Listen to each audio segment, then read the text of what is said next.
मी अंशुल भोळे जर्मनीला राहतो आणि मला त्रास होता म्हणजे बॅक पेनचा.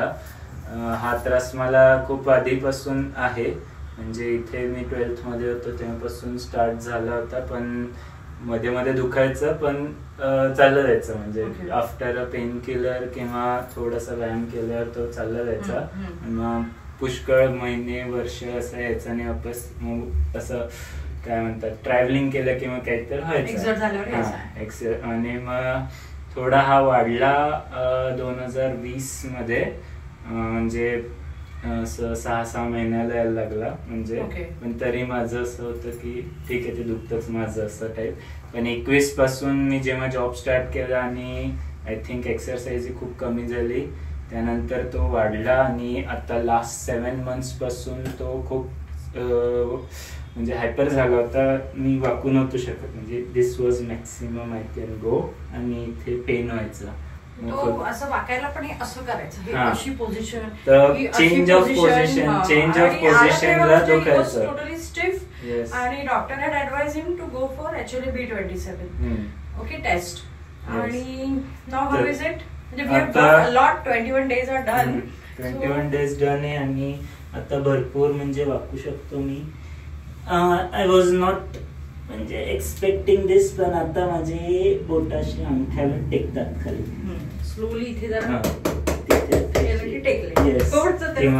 स्ट्रेचिंग थोडी केली की आता अंगठ्याला टेकतात. आणि नॉर्मल डेजचं तर डेली पेन गेलंय, म्हणजे असं खालून उठणे, खुर्चीवरून उठणे, बसणे, तिथे पण पेन व्हायचं मला. आणि तिकडे पण तू ट्रीटमेंट घेतली जर्मनीला? जर्मनीला दे डिड MRI मध्ये त्यांना काही असं दिसलं नाही, एव्हरीथिंग वॉज नॉर्मल. मग त्यांनी फिजिओथेरपी व्यायाम सजेस्ट केले, पण जर्मनीला फिजिओथेरपी इज लाईक ते सेशन 20 to 30 minutes घेतात आणि त्याच्यात they do only like on that point असं मसाज वगैरे. त्याला जे कमरेला एक जो मणका होता तिथेच त्याला ट्रीटमेंट मिळाली तिकडे. आणि आपल्याकडे आपण त्याला starting from his great to tell his skull, म्हणजे तेवढं आपण त्याला सगळं मोबिलाइज केलं, बिकॉज बॉडी इज कनेक्टेड. म्हणजे आपण असं नाही म्हणू शकत की कंबर दुखते तर मी तिथेच बघणार.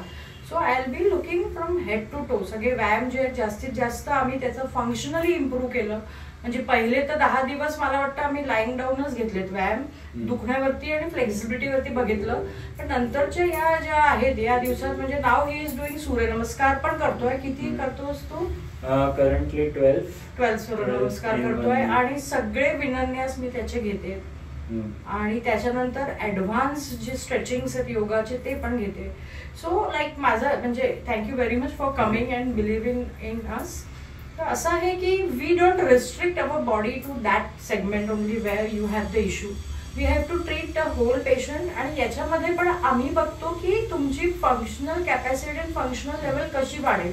इट शुड नॉट बी की कंबर आहे तर मी फक्त तिथले 2-4 व्यायाम घेतले किंवा एक पॅम्पलेट देऊन दिलं आणि ते व्यायाम. So we have to see him as a whole. Is very young and he has to be fit. That's it. Thank you.